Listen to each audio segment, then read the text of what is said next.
kulan aad u badan oo lagu taageerayay musharaxa madaxweynaha dowladda federaalk ee Soomaaliya 2020-2021 Bashiir oo loo yaqaan Jamaal Xaaji Cali Cilmi Iile ayaa lagu qabtay degmada Boocame ee gobolka Sool. Kulankaasi waxaa ka qayb galay qaybaha kala duwan ee bulshada ee ku dhaqan gobolka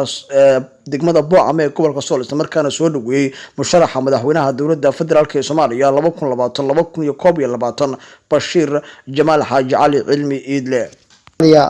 سلوان وحن سلوانا بشير حاج علي وأشرحن مدحوينها فدرالك أنا بعد دقمة الباعمة لأن يروا ويل ويال وحجرد يهون تبع سلو أشرحن مدحوينها فدرالك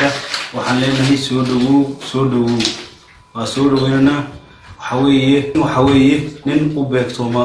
كرسيجا ودون أشرحيه إن شاء الله وحرجينا إن إلهي كوجولي وأنا سلو ويننا لما أنت بدأتي من ليش نسميه بذو سود ويني مدحونا مشرحا صوماليا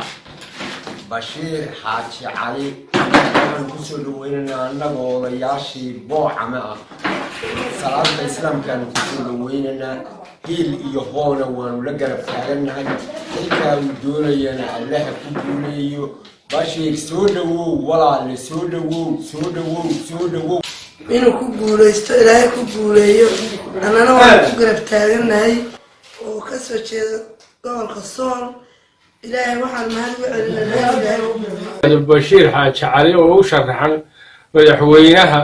Soomaaliyeed 2021 waxaanu leenahay guuleyso Soomaaliyana guul gaarsiin waan ku rajaynayaa hadda xilka heshid inaad guul gaarsiinayso ummadda Soomaaliyeed waxaan leenahay guuleyso guul la gaarsiin ummadda Soomaaliyeed adiguna guuleyso ummadda Soomaaliyeedna guul gaarsiin waa wada ummadda Soomaaliyeed taasay wada wadaagtahay guusha ay heshay wada wadaagtahay inta waxaan ku darayaa marlabaad ku soo celinaya kuwa xukuumadii hore ku fashilmay oo 30 sano oo aynu soo maray marba xukunka qabanayo haddana malabsanayo maanta waa doonaynaa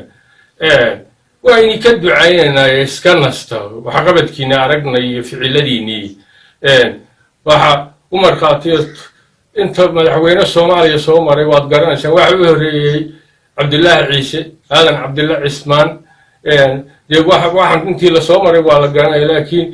ummadda Soomaaliyeed waxaan leeyahay hambalyo isna barbar taaga cidii ummadda Soomaaliyeed wax u qabanaysa isbarbar taaga Jamaal Xaaji Cali Cilmi ma aha degmada Boocame kaliya meelaha si weyn looga soo dhaweeyay waxaa kamid ah dhammaan deegaanada SSC oo si weyn looga soo dhaweeyay musharaxa